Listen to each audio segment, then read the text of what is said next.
भारत का 74वां स्वतंत्रता दिवस दुनिया भर में मनाया गया। कोरोना संक्रमण के कारण राजधानी दिल्ली समेत देश में कहीं भी झंडोत्तोलन समारोह में भीड़ नहीं रही, लेकिन हर्षोल्लास में किसी तरह की कमी नहीं आई। बल्कि ये कहना गलत न होगा कि इस बार के स्वतंत्रता दिवस समारोह में विगत कई वर्षों के मुकाबले लोकतांत्रिक भाव ज्यादा महसूस किए गए।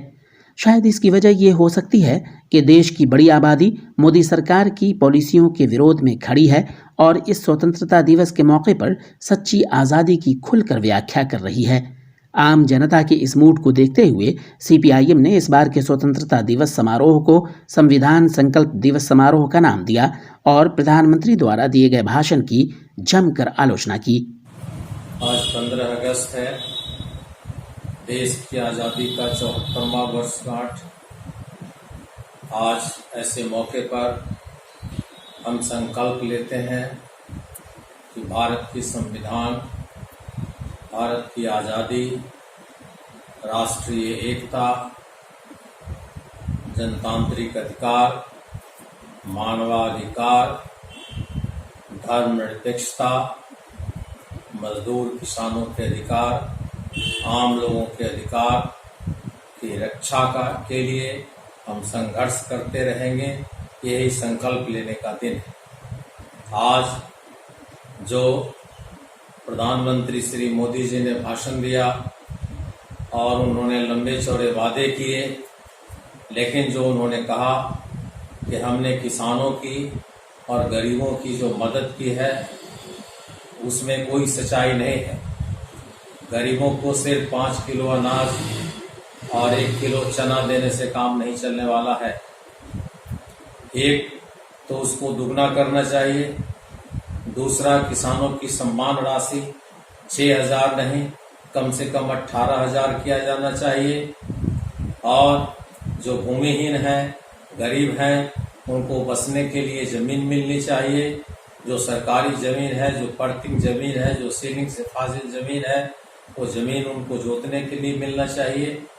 आम किसानों को जो आपने अध्यादेश लाया है, आपने कहा किसानों को आज़ाद किया, आज़ाद नहीं किया, बल्कि जो भी उनको सहायता और संरक्षण मिल रहा था उसको आपने खत्म किया। उनको जो न्यूनतम समर्थन मूल्य की गारंटी थी उसको आपने मंडी कानून में परिवर्तन करके आप उनको कॉरपोरेट्स के हवाले कर दिया है। आपने जो आवश्यक वस्तु अधिनियम कानून में जो परिवर्तन किया है उसका मतलब ये है कि जो बड़े कॉरपोरेट हैं, बड़े बिजनेसमैन हैं, वो अनाज, आलू और प्याज का मनमाना स्टॉक कर सकेंगे। पहले जो जांच पड़ताल होती थी और जो जमाखोरी होती थी उसको रोकने के लिए जो कार्रवाई होती थी वो कार्रवाई नहीं होगी। आम जनता का जीवन उनके हवाले कर दिया गया है।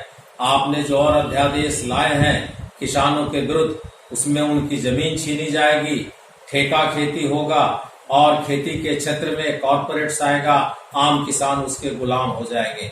आप कहते हैं आम किसान अपना पैदावार जहां बेचे, क्या ये संभव है कि गरीब और मझोला किसान आज 5 किलो गेहूं और 5 बोरी गेहूं और 7 बोरी धान लेकर के पटना का किसान इलाहाबाद और चेन्नई के मार्केट में बेचने जाएगा? जो उनको सुरक्षा थी आपने खत्म किया।